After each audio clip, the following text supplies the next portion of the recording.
Good evening and welcome to the City of Woodstock Public Planning Meeting. Tonight's meeting is an open public meeting as required by the Planning Act. The meeting will be live streamed to the city's YouTube channel, and a recording of this meeting will also be posted on the city's website following the meeting. An agenda of the meeting can be found on the Agendas, Meetings, and Minutes page of the city's website. This meeting is for information and discussion purposes only, and no decision will be made at this evening's meeting.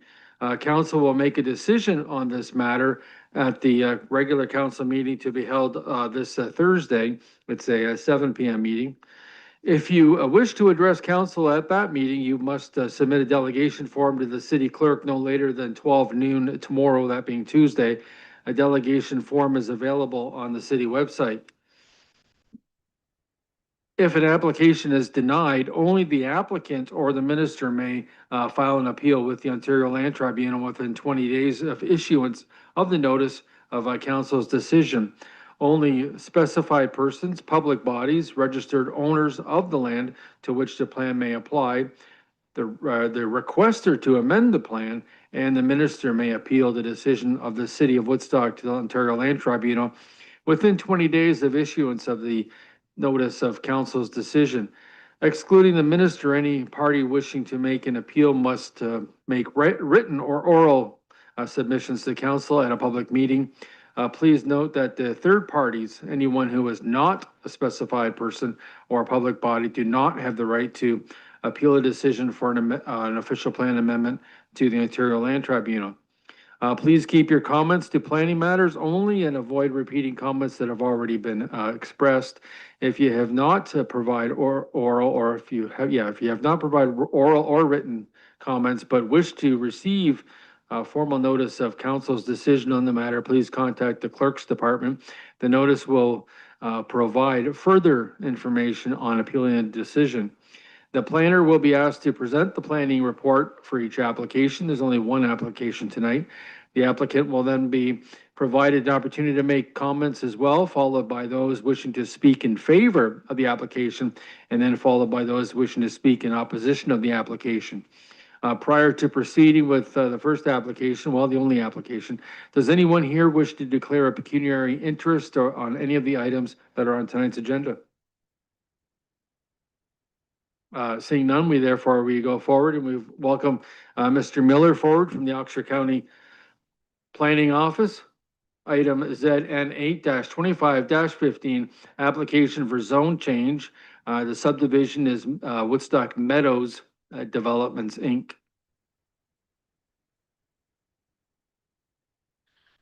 Good evening. As the chair mentioned, this is application ZN 8-25-15. The subject lands are designated residential in the county's official plan, are currently zoned R127, R238, R348, R349, and R350, and the application is to amend all of those special provision residential zones. The application for zone change is intended to apply across the above described zones within the Woodstock Meadows Developments, Inc. plan of subdivision. The applicant is proposing to change the way lot frontage is defined within the subject lands to accommodate their site designs for lots with previously granted special provisions for front yard depths, specifically related to frontages with curved lots. 4 of the above noted zones contain special provisions for front yard depth, establishing a minimum front yard depth of 4.5 meters, except that a garage or carport shall be set back a minimum of 6 meters.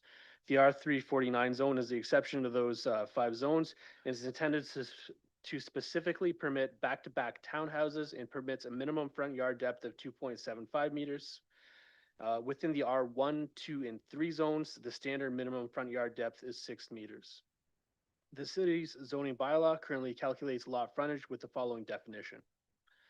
The horizontal distance between the side lot lines, such distance being measured perpendicular to the lot line joining the middle of the front of the lot line with either of the middle of the rear lot line or the apex of the triangle formed by the side lot lines, and measures at a point from the minimum front yard depth requirement from the front lot line. The applicant has requested that for the subject lands, the minimum front lot be calculated using the following definition.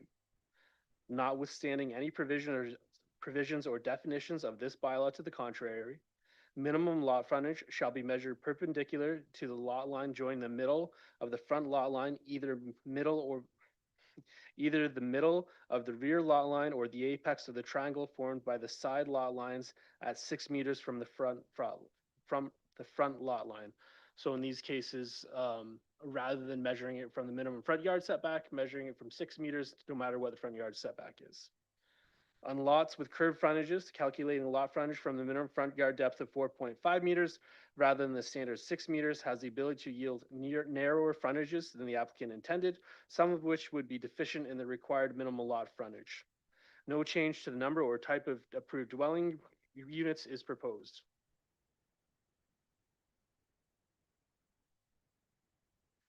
It's the opinion of staff that the subject application is consistent with the PPS as the proposed development promotes intensification and provides a mix of housing types and densities to accommodate current and future residents of the regional market area. The development is also considered to be an efficient use of lands, municipal services, and infrastructure within the designated settlement area. Planning staff are also satisfied that the proposal maintains the intent and purpose of the official plan as the development is within the low and medium density, as the development is consistent within the low and medium density residential designations. Staff are satisfied that the proposed development is consistent with the policy direction for these housing types. Minimum lot frontage provisions are intended to ensure that sufficient space is available for an adequate building envelope and off-street parking. The applicant's sketch demonstrates that adequate space will remain for a building envelope and off-street parking. In particular, garages must still be set back 6 meters, ensuring that space for off-street parking is maintained. Further, in most cases, calculating frontage at 6 meters rather than 4.5 meters will not significantly impact the lot frontage calculations, and on regular shaped lots, rectangular lots, the change in definition will not change the minimum lot frontage calculations at all. No change to the number or types of residential units is currently approved or proposed. Planning staff are satisfied that the proposal is consistent with the policies of the provincial planning statement and meets the general intent and purpose of the official plan. As such, staff are of the opinion that the application can be given favorable consideration, and staff recommend approval of the application.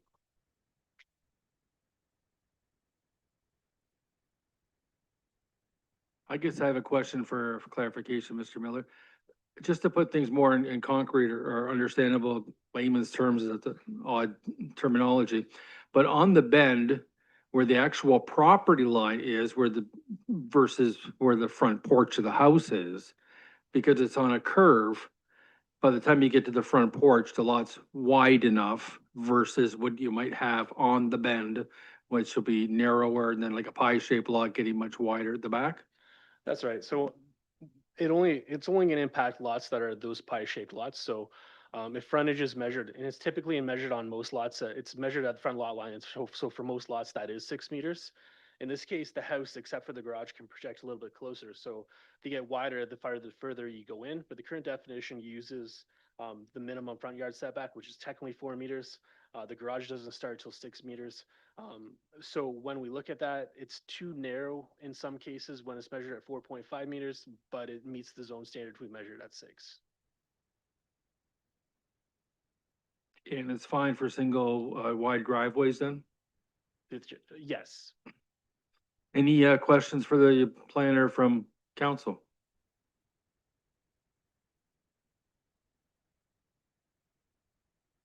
On any of the parameters that he discussed in his report, not just the one I was clarifying? None? If the applicant for the developer, Mr. McGuffin, can come forward, just give us your office address and your name and name of your company as well. Thank you, Mr. Chair. Jay McGuffin, Monteith Brown Planning. Office address, we moved recently 219 Oxford Street, West, London, Ontario, Unit 302, N6H1S5. Thank you and good evening to yourself, Mr. Chair, and members of the committee. We've had an opportunity to review Justin's report, very thorough. Thank him for his report and his presentation. We support the recommendations of the report. As Justin mentioned, this is a very technical application. We also provided numerous examples of where this is municipally applied. And I think that really the issue had to do with some adjustments at the late elements of the design program with the housing products that were being placed. And the units that are being placed are actually wider and do not emphasize that 4.5 meter um, projection proud of the rest of the main building to accommodate a 6 meter setback to the garage. That's where the 6 meter comes from. Most municipalities that we've worked in, and we provided, I think, 6 or 7 examples of those types of municipalities of varying sizes on these pie-shaped lots, adopt a 6 meter or a 7.25 meter setback distance where they're measuring the lot frontage. Um, it is just very technical. The sketches that were provided show the placements of the building footprints. And I concur with Mr. Miller. The proposal is consistent with the provincial planning statement and does conform to both the official plans and maintains the general intent and purpose of the zoning bylaw. I'm available to answer any questions. Are there any questions for Mr. McGuffin?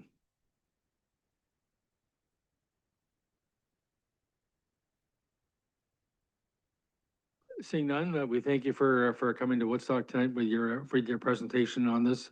And as you mentioned before, there are no decisions made until the council on Thursday. And if you want to be a delegate at that meeting, you have to get on the agenda by noon tomorrow. If you want to be a delegate at the city council meeting on Thursday night. Thank you, sir. I am required to ask these questions. Anybody here would like to speak in favor from the public of this delegation of this proposal? Seeing none, anyone here would like to speak against this application? Again, seeing none, that's it for the agenda for tonight. If I could have a motion to adjourn. Motion made by Councillor Wismer Van Meer, seconded by Councillor Leatherbarrow. All those in favor? We are adjourned. Thank you.